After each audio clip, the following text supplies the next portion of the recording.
پہلے یہ عبادت اتنی کامل نہیں ہوتی تھی، اس امت کو کامل عبادت ملی۔ پہلی امتوں کے روزے بڑے سخت ہوتے تھے، نہ دن میں کھا سکتے تھے نہ رات میں کھا پاتے تھے۔ اس امت کو طلوع صبح صادق سے لے کے غروب آفتاب تک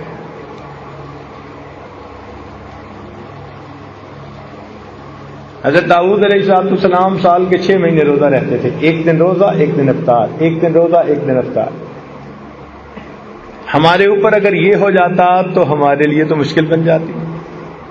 اس کو صوم داؤدی کہتے ہیں۔ عیسائیوں پر 2 مہینے کے روزے،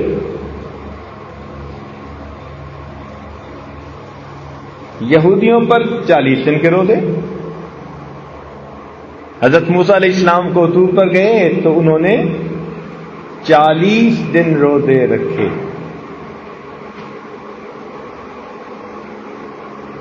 اس امت کو 30 روزے، اور مزے کی بات کہ ان 30 روزوں کے بعد جو شوال کے 6 روزے ہیں وہ نفل سنت بنا دیے، تو 36 ہو گئے۔ اور فرمایا من جاء بالحسنۃ فلہ عشر امثالھا، جو ایک نیکی لائے گا تو 10 گنا اجر ملے گا۔ تو 36 روزے رکھے تو 10 سے ضرب دو تو کتنے بن گئے؟ 360۔ گویا ان روزوں کے ذریعے اللہ نے امت محمدیہ کے مومنوں کو پورا سال روزہ دار رہنے کا ثواب عطا فرمایا۔ اس کو کہتے ہیں کہ محنت تھوڑی اجر زیادہ۔ چنانچہ ایک حدیث پاک میں آتا ہے کہ اللہ تعالیٰ نے قوم یہود سے فرمایا کہ تمہاری مثال ان لوگوں کی ہے جو فجر سے لے کے ظہر تک محنت مزدوری کریں اور ان کو اس کی مزدوری مل جائے، فرض کرو ایک کی رات ان کو اجر مل جائے۔ پھر قوم نصارہ کے بارے میں فرمایا کہ ان کی مثال ایسی کہ ظہر سے لے کے عصر تک محنت کریں، یہ تھوڑا وقت ہوتا ہے، اور ان کو بھی ایک کی رات ثواب مل جائے۔ اور فرمایا کہ اس امت کی مثال ایسی کہ عصر سے مغرب تک کا وقت تھوڑا ہوتا ہے، اتنی محنت کرو اور اس پر تمہیں 2 کی رات ثواب مل جائے۔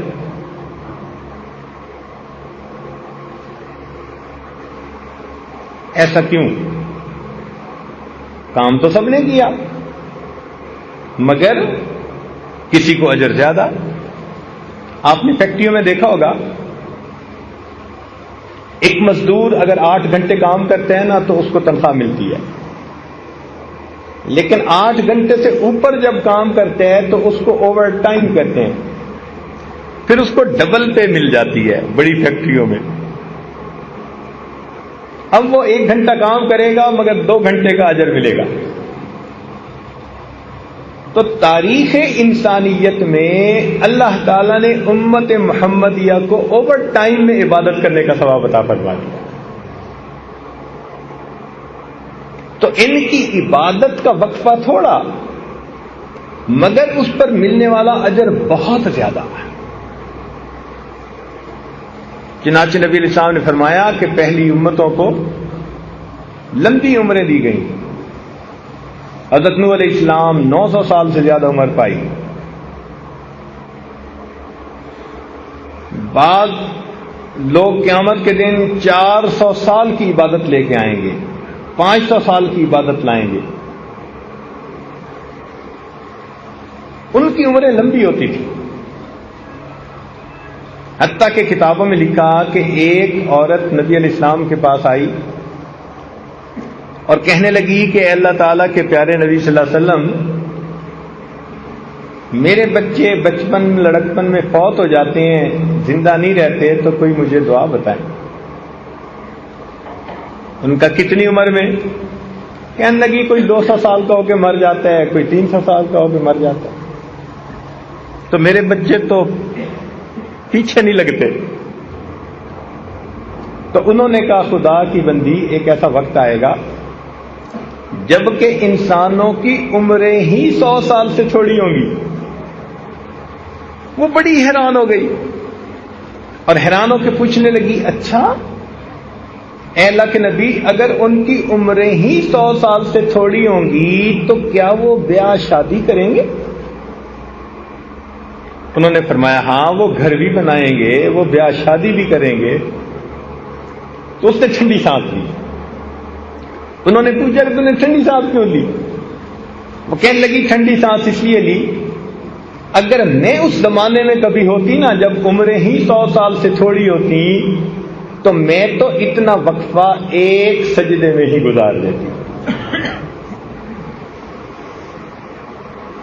تو اس امت کی عمریں چھوٹی ہیں. نبی اسلام نے فرمایا میری امت کی عمریں بین 70 و 60، 60-70 کے درمیان. کیا مطلب اس کا؟ ایسا بھی ہوگا کہ بچہ پیدا ہوا اور فوت ہو گیا، اور ایسا بھی ہوگا کہ 100 سال سے اوپر جا کے فوت ہوگا. لیکن جب گراس ایوریج نکالیں گے نا، اوسط نکالیں گے تو وہ 60-70 ہی بنے گی.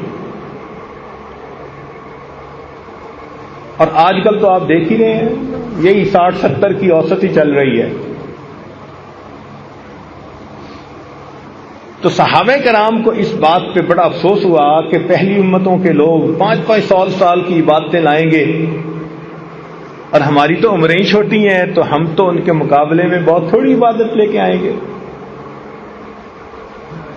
تو ان کے غم کو دیکھ کے پھر اللہ تعالیٰ نے وحی نازل فرما دی جس میں فرمایا کہ اس امت کو اللہ تعالیٰ نے ایک ایسی رات عطا فرمائی کہ جس کی عبادت 1000 مہینوں کی عبادت سے بھی زیادہ فضیلت رکھتی ہے.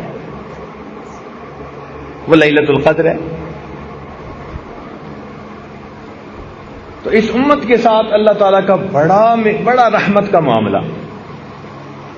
حضرت علی اللہ عنہ فرمایا کرتے تھے کہ اگر اللہ تعالیٰ اس امت کو عذاب دینا چاہتے نا، دیکھیں نا دفتروں میں جو عملہ کام کرنے والا ہوتا ہے نا وہ افسر کے موڈ سے اندازہ لگا لیتا ہے بھئی یہ کام کرنے کے موڈ میں ہے یا نہیں. ان کو پتہ چل جاتا ہے کہ افسر نے تیرا کام کر دینا ہے اور افسر نے تیرا کام کوئی نہیں کرنا. وہ اس کے انداز سے، طور طریقے سے پتہ چل جاتا ہے کہ اس نے کرنا کیا ہے. تو اسی طرح اللہ رب العزت کا معاملہ کہ مومن کو پتہ چل جائے کہ اللہ تعالیٰ کا معاملہ اس امت کے بارے میں کیا ہے.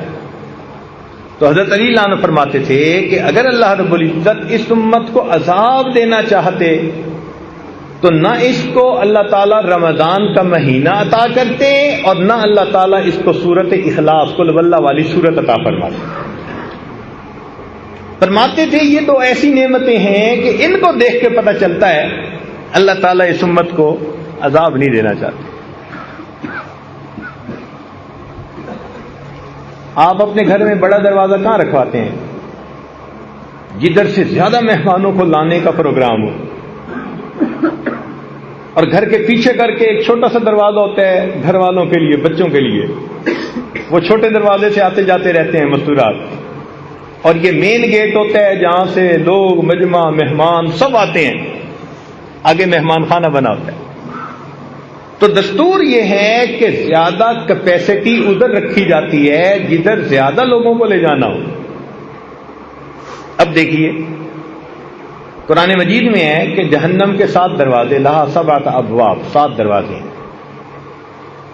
اور جنت کے حدیث پاک میں آتا ہے کہ 8 دروازے. تو جہنم میں 7 لائنیں لگیں گی جانے والوں کی اور جنت میں 8 لائنیں. تو اس سے کیا پتہ چلتا ہے کہ اللہ تعالیٰ کا ارادہ بندوں کو عذاب دینے کا نہیں، ثواب دینے کا. بندو تم جاؤ، میں نے تمہارے لیے جنت بنائی ہے. اور رمضان المبارک میں تو اس کو بہت آسان بنا دیا، اتنا آسان کہ نہ پوچھو. چنانچہ حدیث پاک میں آتا ہے کہ جب رمضان المبارک آتا ہے اللہ تعالیٰ فرشتوں کو حکم دیتے ہیں کہ فرشتوں جاؤ اور جو بڑے بڑے سرکش شیاطین ہیں نا ان سب کو جا کر تم قید کر دو تاکہ میری امت محمدیہ کے روزے داروں کے روزوں کو خراب نہ کر سکے. جو سرغنے ہوتے ہیں نا شیطان ان سب کو فرشتے باندھ دیتے ہیں. اس کا مطلب ہے کہ اگر رمضان میں بھی ہم نہیں سدھرتے تو پھر ہمارے لیے شتونگڑے ہی کافی ہیں. وہ جو چھوٹے چھوٹے پھر رہے ہوتے ہیں نا، کچھ شیطان کی شکل میں، کچھ انسانوں کی شکل میں، ہمیں انہوں نے وہ کہتے ہیں کہ شیطان کو کسی نے فارغ بیٹھے دیکھا، اس نے پوچھا او بدبخت تو پکا دشمن، تو فارغ کیسا؟ کہنے لگا اب انسانوں میں سے میرے نمائندے بہت سارے ہو گئے، اب مجھے ضرورت نہیں رہی تھی. تو باقی بگڑا ہوا نفس جو ہوتا ہے نا وہ شیطان سے بھی زیادہ برا. تو دیکھیے کہ اس امت کو اللہ رب العزت نے الحمدللہ کس طرح رحمت فرمائی. اب ذرا غور کیجئے گا، شیطانوں کو اللہ تعالیٰ نے بدوا دیا. یہ تو ایسا ہی ہوا نا کہ اگر لڑائی ہو جائے دو بندوں کی تو پھر جس سے خود محبت ہوتی ہے وہ پھر دوسرے بندے کو پکڑنے کی کوشش کرتا ہے، اس کو پکڑ لو تاکہ یہ میرے اس پیارے کو کچھ تکلیف نہ پہنچا سکے. تو اللہ رب العزت نے بھی شیاطین کو تو بندوا دیا، چل بھائی تم تو ایک طرف ہو جاؤ. اور پھر امت محمدیہ کے اوپر روزوں کو فرض فرما دیا. اب روزوں کو فرض کرنے کے بعد دیکھو ہوا کیا، حکمت دیکھو. حدیث پاک میں آتا ہے کہ روزہ دار بندہ جب روزے کی حالت میں ہوتا ہے تو اس کے لیے بلوں کے اندر چیونٹیاں، ہوا کے اندر پرندے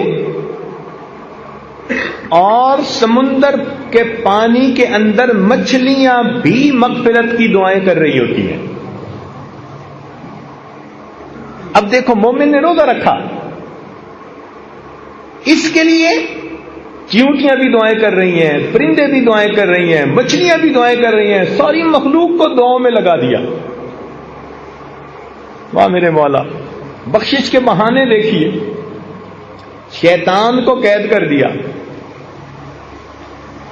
اور باقی مخلوق کو دعاؤں پہ لگا دیا. اور اس بندے کو یہ حکم دیا کہ اگر تم کھانے پینے اور بیوی کے میل ملاپ سے دن کے وقت میں طلوع صادق سے لے کے غروب آفتاب تک اگر تم بچو گے، اس کو روزہ کہتے ہیں، تو فرمایا کہ جب افطاری کا وقت ہوگا اس وقت جو بھی دعا مانگو گے ہم تمہاری دعا کو قبول فرما لیں. ایک بلینک چیک دے دیا. اب آپ یوں سوچیں کہ ایک بندے کو 30 چیک دے دیے جائیں اور اس کو کہا جائے کہ بھائی جو اماؤنٹ لکھو گے تمہارے اکاؤنٹ میں ٹرانسفر ہو جائے گی. وہ اگر عقل مند ہوگا تو وہ تو پھر جتنا لکھ سکتا ہے اتنی بڑی اماؤنٹ لکھے گا. کوئی ایسا بندہ ہوگا جو ایسے بلینک چیک کی جمع کرواتا رہے بغیر کچھ لکھے؟ اگر کوئی ایسا کرے گا تو اس کو سب بے وقوف کہیں گے.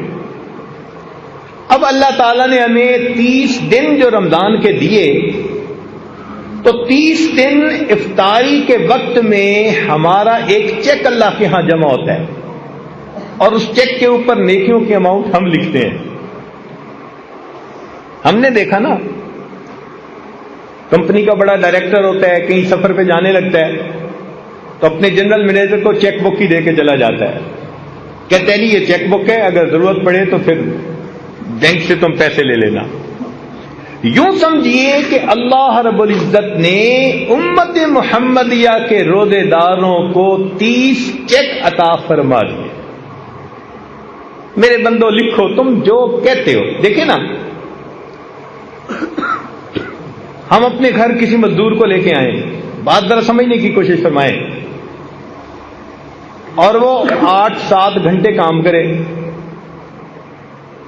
تو ہمارے اندر تھوڑی سی بھی خیر ہے نا، اگر تھوڑی سی بھی، ہمارا دل نہیں چاہے گا کہ ہم اس کو بغیر مزدوری دیے خالی جھڑک کے واپس بھیج دیں. حالانکہ ہمارے اندر حسد ہے، بغض ہے، کینہ ہے، تکبر ہے، کنجوسی ہے، 100 طرح کی بیماریاں ہیں. ہمارے وسائل بھی محدود ہیں، لیکن اگر الیکٹریشین کو لائے اور اس نے کام کیا تو ہم کہیں گے یار اگلے نے 8-7 گھنٹے کام کیا، اس کو دے کے بھیجو. 150 تو دے کے ہی بھیجیں گے. اور جو زیادہ امیر لوگ ہوں گے وہ پھر 150 طے نہیں کرتے، وہ کہتے ہیں بھئی تم کام کر دو پھر ہم تمہیں انعام دے دیں گے. وہ 150 نہیں دیتے، وہ پھر کام کو دیکھ کے خوش ہو کے وہ 500 دیں گے یا 1000 دیں گے. اللہ رب العزت نے بھی یہی معاملہ کیا کہ میرے بندو روزہ تو آپ رکھو گے لیکن روزے کا اجر میں طے نہیں کرتا، میں تمہیں چیک بک دے دیتا ہوں. اب افطاری کے وقت جتنا تم چاہو مانگو گے میں پروردگار تمہاری دعا کو قبول کر لوں گا. یہ روزہ وہ مزدوری ہے کہ جس کی مزدوری منہ مانگی ملتی ہے بندے کو. اس لیے حدیث پاک میں آتا ہے افطاری کے وقت دعا قبول. حدیث پاک میں آتا ہے للصائم فرحتان، روزہ دار کے لیے 2 خوشیاں. فرحت عند الافطار، جب روزہ افطار کرتا ہے اس کو اللہ خوشی دیتے ہیں، اتنا دیتے ہیں کہ اس کا دل خوش ہو جاتا ہے. اب یہ مانگنا تو ہمارے اپنے اختیار میں ہے، جتنا مانگے. اچھا let me put it in an other way, میں اسی بات کو اور انداز سے بات کرتا ہوں. اگر کوئی ولی آپ لوگوں کو بتائے بڑا قبولیت دعا کا وقت ہے، مانگو دعا قبول ہوگی، تو آپ کیسے مانگیں گے؟ 1 سیکنڈ بھی ضائع نہیں کریں گے، رو رو کے اپنے سارے مسئلے اللہ کے سامنے بیان کریں گے، مشکلات، پریشانیاں، اور کہیں گے اللہ بس میری یہ زندگی کو سنوار دیجیے. اب سوچئے اگر ایک ولی کے بتانے پر آپ اتنے شوق ذوق سے دعائیں مانگتے ہیں تو یہاں تو ولیوں کے سردار، انبیاء کے سردار، ملائکہ کے سردار، اللہ رب العزت کے پیارے محبوب صلی اللہ علیہ وسلم وہ فرما رہے ہیں کہ روزہ دار آدمی افطار کے وقت جو دعا مانگتا ہے اللہ تعالیٰ اس کی دعا کو قبول فرماتے ہیں. اور ہمیں کیا چاہیے؟ یوں سمجھ لیں کہ اللہ تعالیٰ نے ہمیں پھر ایک موقع اور عطا فرما دیا. جیسے بندے سے غلطی ہو جائے نا جی، وہ کہتے ہیں جی بس ایک چانس اور دے دیں. بس یوں سمجھ لیں کہ اللہ تعالیٰ نے ہم پر رحمت فرمائی، ہمیں اپنی زندگی میں اپنی گناہوں کو بخشوانے کا ایک چانس اور عطا فرما دیا. اب دیکھیے شیطان کو قید کر دیا، چیونٹیاں، پرندے، مچھلیاں سب کو بندے کی دعاؤں پہ لگا دیا. بندے کو بتا دیا تم جو مانگو گے تمہاری دعا قبول کر لیں گے. اس سے کیا پتہ چلتا ہے کہ اللہ تعالیٰ کا ارادہ خیر کا ہے، وہ بخشنے کے بہانے بنا رہے ہیں. اب اتنا کچھ کرنے کے باوجود بھی اگر کوئی نہ مانگے تو پھر غصہ آتا ہے کہ نہیں آتا؟ کیوں جی؟ جب اتنا کسی کو موقع دیا جائے اور وہ پھر بھی غفلت کا اظہار کرے تو پھر غصہ بھی بڑا آتا ہے. اب ذرا میری ایک بات کو توجہ سے سننا، میں بات مکمل کرنے لگا ہوں. ماں کے اندر اللہ نے شفقت رکھی ہوتی ہے، محبت رکھی ہوتی ہے. بچے بدتمیزی کر لیں، بے ادبی کر لیں، ماں کا دل دکھا دیں،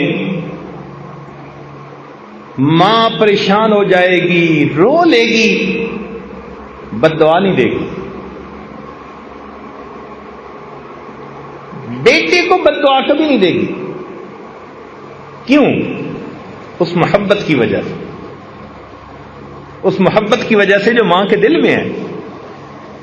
اس کا دل ہی نہیں چاہتا کہ وہ بد دعا دے، اور اگر کوئی اس کے سامنے اس کے بچے کو بد دعا دے تو ماں سن کے برداشت نہیں کرے گی، خود ناراض ہے، خود خفا ہے، مگر بچے کی بد دعا برداشت نہیں کر سکے گی. کہے گی آپ نے میرے بیٹے کو بد دعا دی ہی کیوں؟ کیا ایسے ہی دستور ہے نا؟ اگر ایسا دستور ہے تو ذرا توجہ سے سنیے.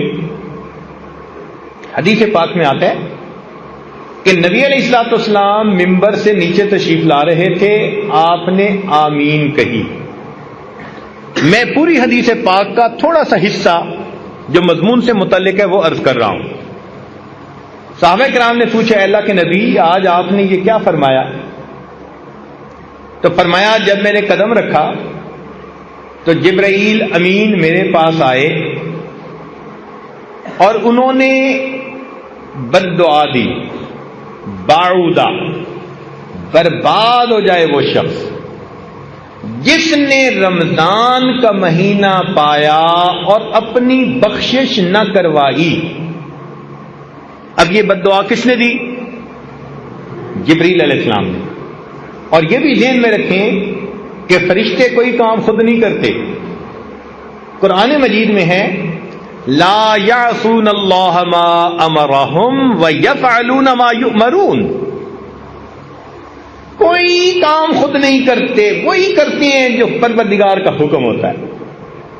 اس کا مطلب ہے کہ جبریل علیہ السلام آئے نہیں، بھیجے گئے تھے اللہ تعالی کی طرف سے. انہوں نے آ کر یہ بد دعا دی، برباد ہو جائے وہ شخص جس نے رمضان کا مہینہ پایا اور اس نے اپنی بخشش نہ کروائی. اب اس بد دعا کو سن کے نبی علیہ السلام کو امت کے اوپر کتنی شفقت تھی. رات کو سجدے میں اتنا روتے تھے، غار میں روتے تھے، دعائیں مانگتے تھے، اتنی امت کے اوپر شفقت تھی، رحمت تھی. تو اگر آپ بد دعا سنتے تو آپ تو سن کے تو فوراً کہتے کہ جبرائیل بد دعا میری امت کے لیے کیوں کر رہے ہو، مگر نہیں. حدیث پاک میں آتا ہے کہ جبرائیل علیہ السلام نے بد دعا دی اور نبی علیہ الصلوۃ والسلام نے فرمایا آمین. اب ذرا سمجھیے گا کہ اتنا تو رمضان میں غافل بندہ غفلت کا ارتکاب کرتا ہے کہ اللہ تعالیٰ نے بخشش کی انتہا کر دی.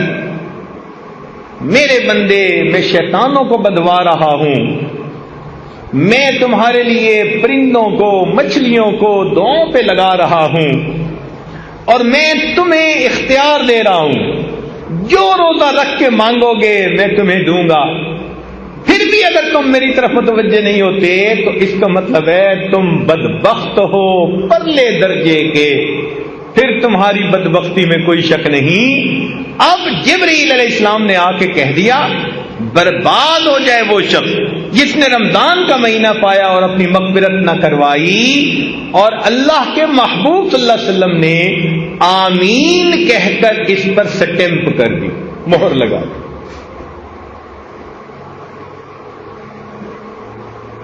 تو رمضان کے بعد کا دن یا تو ہمارے لیے عید ہوگا یا ہمارے لیے وعید ہوگا. عید کا مطلب ہوتا ہے خوشی کا دن، اور وعید ہوتا ہے بندے کے لیے سزا کا دن. جن کی تو بخشش ہو گئی ان کی تو عید ہوگی، اور جن کی بخشش نہ ہوئی ان کے لیے وعید ہوگی. اب یہ رمضان ایک نیک بندے اور غافل بندے کے درمیان الگ علیحدگی کرنے کے لیے آیا ہے. کچھ وہ ہیں جو اس مہینے میں زندگی کو بدلیں گے، حقوق العباد پورے کریں گے، حقوق اللہ پورے کریں گے، پچھلے گناہوں کی معافی مانگیں گے، زندگی کے رخ کو بدل لیں گے. یہ ہوں گے جو اللہ کی رحمتوں سے حصہ پانے والے ہوں گے. اور کچھ ایسے بھی ہوں گے کہ جو زندگی کی روٹین تھی وہ وہی رکھیں گے، اللہ تعالیٰ کو محتاج نہیں کسی کے۔ ایسے لوگ اپنی پیشانی پہ بدبختی کی مہر لگوا دیں، اپنے جہنم میں جانے کا راستہ ہموار کر دیں گے۔ لہذا رمضان مبارک کے اس مہینے میں ہمیں اپنی زندگی کے بارے میں فکر مند ہونا چاہیے۔ اللہ رب العزت جب کام کرنے پہ آمادہ ہیں، بخشش پہ آمادہ ہیں، تو ہمیں اپنی بخشش کروانی چاہیے، اہتمام سے روزہ رکھیں اور اس کے آداب اور شرائط کو پورا کرنے کی کوشش کریں، عبادت کریں اور اپنے اللہ سے خوب مانگیں۔ یہ مانگنے کا مہینہ، بخشش کا مہینہ، اللہ تعالیٰ کی طرف سے عطا کا مہینہ ہے۔ آپ نے دیکھا ہوگا کہ دنیا میں سیل لگ جاتی ہے، جوتوں کی سیل، کپڑے کی سیل، فلاں چیز کی سیل، کوئی اس کا نام رکھتا ہے لوٹ سیل، کوئی نام رکھتا ہے میگا سیل۔ یہ سیل کیا بلا ہے بھائی؟ کہ جب مال نکالنا ہو نا، کہ جی ہم اپنا مال نکالنا چاہتے ہیں پچھلے سیزن کا، سیل لگا دی، بڑی قیمتی چیزیں تھوڑی سی قیمت پہ نکال دیتے، کہتے اٹھا کے لے جاؤ لے جاؤ۔ قرآن و حدیث کا مطالعہ کیا جائے تو محترم جماعت یوں محسوس ہوتا ہے اللہ رب العزت رمضان المبارک میں جنت کی سیل لگا دیتے ہیں۔ میرے بندو، تم میں سے جو چاہتا ہے جہنم سے بچنا اور جنت میں الاٹمنٹ کروانا، اس کے لیے کام آسان کر دیں، آؤ ہمارے در سے پاتے جاؤ پاتے۔ اب اس وقت میں بھی ہم اگر اللہ تعالیٰ سے یہ نعمت نہ پا سکیں تو یہ تو ہماری اپنی کم قسمتی ہوگی۔ اس لیے وقت کی اہمیت کا اندازہ لگائیے۔ کتنے لوگ تھے جو پچھلے رمضان میں زندہ تھے، آج وہ یہاں موجود نہیں، اور کتنے جو اس رمضان میں ہوں گے آئندہ رمضان میں نہیں ہوں گے۔ کیا پتہ ہماری زندگی کا آخری رمضان ہو۔ اس میں ڈٹ کے محنت کر لیجئے، اپنے رب کو منا لیجئے، اپنے گناہوں کو بخشوا لیجئے۔ دفتروں میں ہم نے دیکھا کہ جب افسر اچھے موڈ میں ہوتے ہیں نا تو پھر کلرک بادشاہ ایک فائل نکلوانے کے بجائے 10 فائلیں نکلوا لیتے ہیں، کہتے ہیں جی آج افسر ذرا خوش نظر آتا ہے۔ تو مالک الملک رمضان المبارک میں اس مہینے میں اپنے بندوں سے خوش ہوتے ہیں، روزہ دار بندوں سے بہت خوش ہوتے ہیں۔ اپنی زندگی کے مسائل اپنے رب کے سامنے پیش کر لیجئے، اپنے رب سے اچھے فیصلے کروا لیجئے۔ ہمیں اللہ نے ایک موقع اور عطا فرما دیا، اس وقت کو ضائع نہ کیجیے، کبھی بھی اس کو ضائع نہ کیجیے۔ اس کو وہی ضائع کرے گا الا محروم۔ حدیث پاک میں آتا ہے جو یقیناً محروم ہوگا نا رمضان کی برکتوں سے، وہی محروم ہے۔ حدیث پاک میں آتا ہے کہ تم اگر کسی کو پانی کا گھونٹ پلا دو گے نا روزے دار کو افطاری کے وقت، یا لسی کا گھونٹ پلا دو گے تو اس کے بقدر اجر اللہ تمہیں بھی عطا فرما دیں گے۔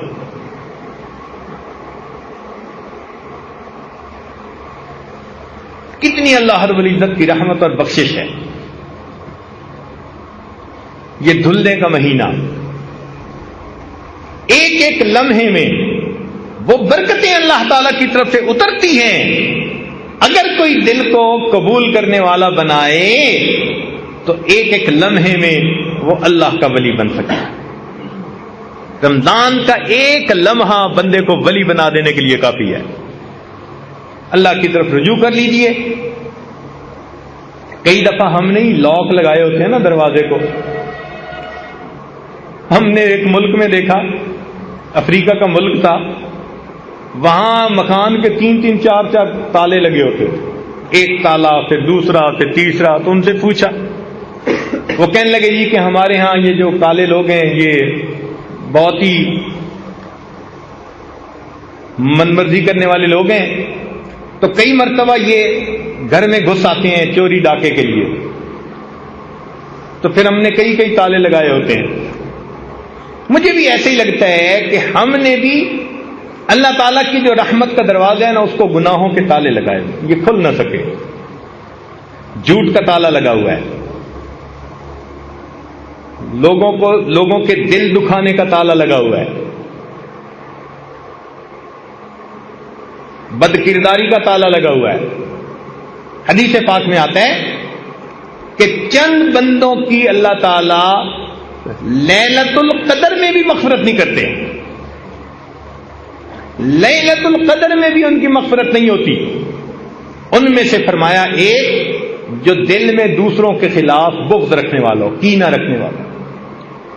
اب اگر آپ سوچیں آج سینے کینے سے بھرے پڑے، بھائی کے بارے میں کینہ کیا مطلب؟ پنجابی میں کہتے ہیں وٹ رکھنا. بہن کے بارے میں کینہ، بیوی کے بارے میں کینہ، ماں باپ کا کینہ، ہمسائے کا کینہ. کتنے لوگ ہیں جن کا کینہ ہمارے سینے میں موجود ہے، کیسے مغفرت ہوگی ہماری؟ اسی طرح شرابی، حدیث پاک میں آتا ہے کہ جس نے شراب سے توبہ نہ کی ہو لیلۃ القدر میں بھی اس بندے کی مغفرت نہیں کی جاتی. اسی طرح زانی جو زنا کا عادی ہو اور اس نے توبہ بھی نہ کی ہو، اللہ تعالیٰ لیلۃ القدر میں بھی اس کی مغفرت نہیں فرماتے. تو ہم ان کبیرہ گناہوں کے جو تالے لگائے ہوئے ہیں نا، ان کو کھولیں تاکہ اللہ تعالیٰ کی رحمت آئے اور ہمارے دلوں کو دھو جائے. رب کریم ہمارے روزوں کو قبول فرمائے اور ہماری بخشش فرما کر رب کریم ہم پر احسان فرمائے. وآخر دعوانا ان الحمد للہ رب العالمین.